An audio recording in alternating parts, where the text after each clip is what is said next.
Now, when you get into a discussion and you start to get angry and you start to get this tunnel vision because it's something that's really starting to bother you, how do you handle that emotion?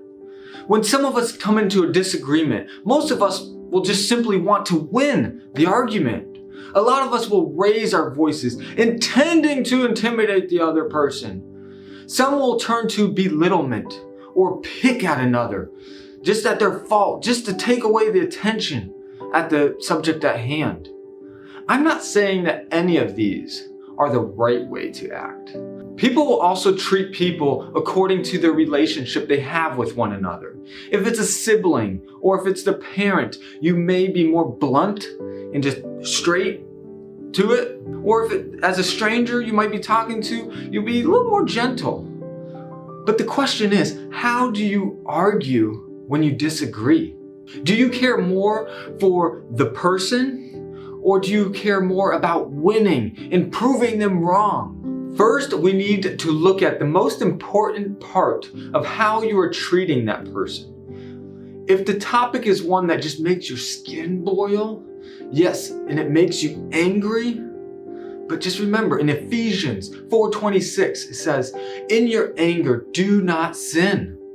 As Christ followers, we should not be belittling or picking on someone just because they believe something differently.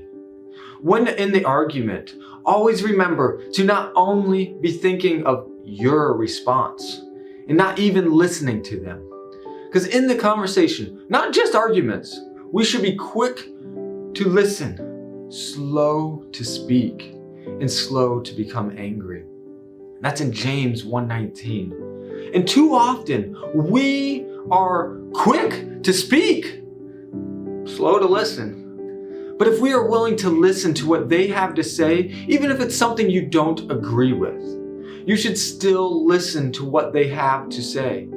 If you do not listen to them, they will think that you don't care what they think. So in return, they are not going to listen to you. Most likely in return, nothing will become resolved in this disagreement just because something so simple of listening to what they have to say.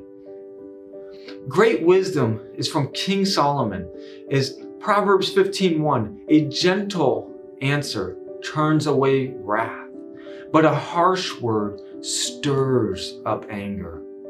In a confrontational situation, it takes self-control to respond gently, but doing so is constructive.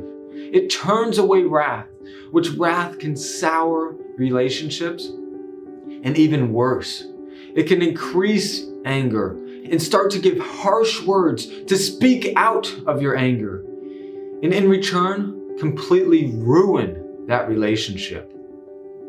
Whenever you are in a spot when someone gives you a rude response or even a rude question, before you give a response that they deserve, make sure you remember that you are given grace that you do not deserve. So give them grace. Give them grace just as Jesus gives you grace. And none of us deserve this grace. But Jesus did not have to die on the cross for our sins, but he willingly laid his life down so that you and I, that we may be saved. Give grace to others just as you have received. Lastly, love your neighbor as yourself. If you enjoyed this video, click the like button below, share it with your friends, and we'll see you next week with the next video.